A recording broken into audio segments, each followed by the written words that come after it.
a discussion of these GLP-1 drugs probably deserves a much longer video that goes much more in depth and gets into things like the fact that they damage the optic nerve.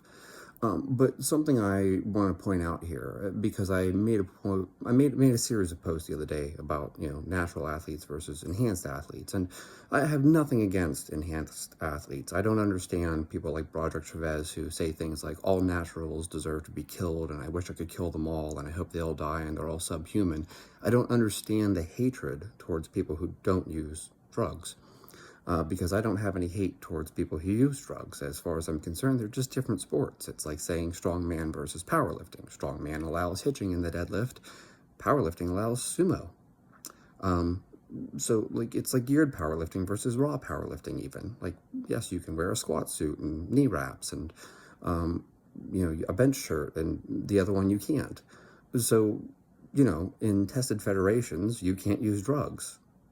That's the rules. And then in untested federations, use all the drugs you want. There's not even a limit on it.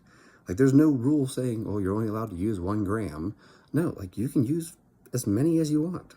Okay, so as far as I'm concerned, these are just different sports. So I have nothing against people who are enhanced.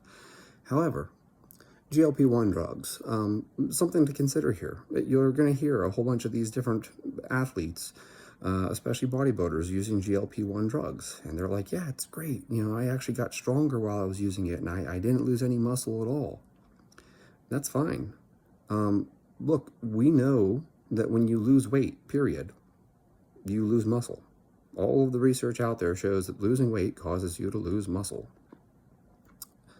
We have really strong research now that these GLP-1 drugs also cause a loss of muscle.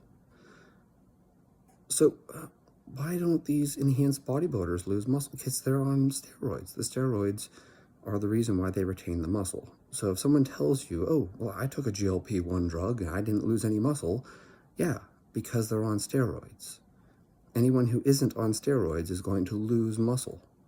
But that happens when you lose weight even without a GLP-1 drug. If you lose weight, losing fat, yes, you also will lose muscle.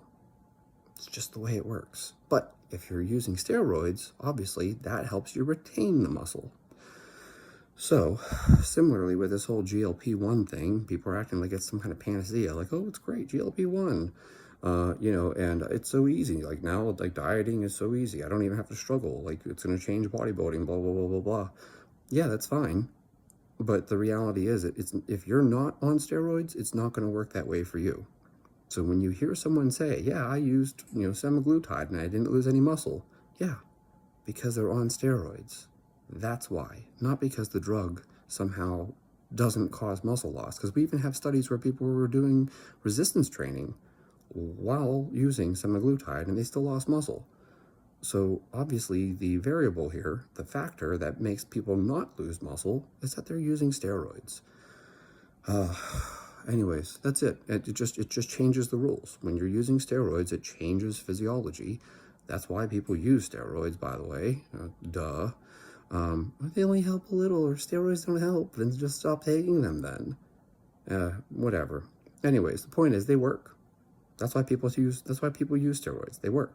And so whenever you combine anabolic steroids with the GLP-1, you get to lose fat and keep the muscle. That's how it works.